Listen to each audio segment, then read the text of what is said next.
pendant l'expérimentation, 2 compteurs sur 3 étaient fabriqués en France, dans les régions de Poitiers et de Montluçon. L'expérimentation a duré 1 an et nous a permis de poser presque 300 000 compteurs dans les 2 régions, donc une région très rurale et une région essentiellement urbaine, qui nous ont permis de tester et de mettre en œuvre 3 choses. On a vérifié notre capacité à réussir un remplacement de compteurs. Ça a l'air tout bête comme ça, mais c'est en fait tout un processus presque industriel à réussir, qui a été réussi. On a par ailleurs développé, créé et mis en œuvre le système d'information Linky, c'est-à-dire celui qui gère la communication depuis le compteur jusqu'à nos serveurs RDF. Il fallait donc là aussi réussir cette construction, réussir son fonctionnement. C'est fait, les compteurs communiquent et d'ores et déjà en Touraine et à Lyon, eh bien, les clients bénéficient de services Linky, donc cette facturation, son ex réel, cette capacité à intervenir à distance, sans rendez-vous, etc.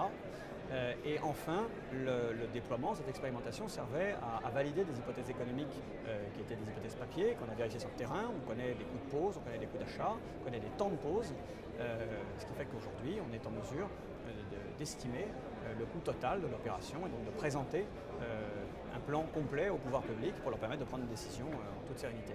Le but de Linky n'est pas simplement de relever des index, c'est aussi pour le client et pour nous de mettre à disposition des données plus nombreuses permettant des analyses de consommation ou d'état du réseau.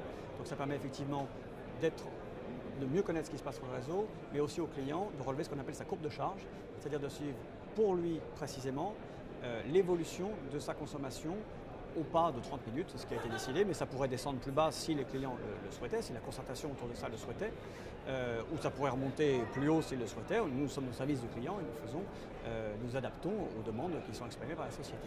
Donc il a été décidé pendant l'expérimentation que cette photo prise sur les 30 minutes était le bon degré de précision.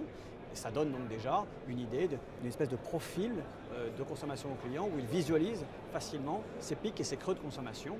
Ça lui permet par exemple de prendre conscience que même en son absence, sa maison tourne parce que tout un tas d'appareils fonctionnent, les fameux appareils en veille, mais aussi, je citais le frigidaire qui vit sa vie et qui a des moments où il tire plus que d'autres. Ça permet peut-être aussi de prendre conscience qu'ouvrir et fermer un frigidaire trop de fois dans une journée, ça a un impact sur la consommation d'électricité.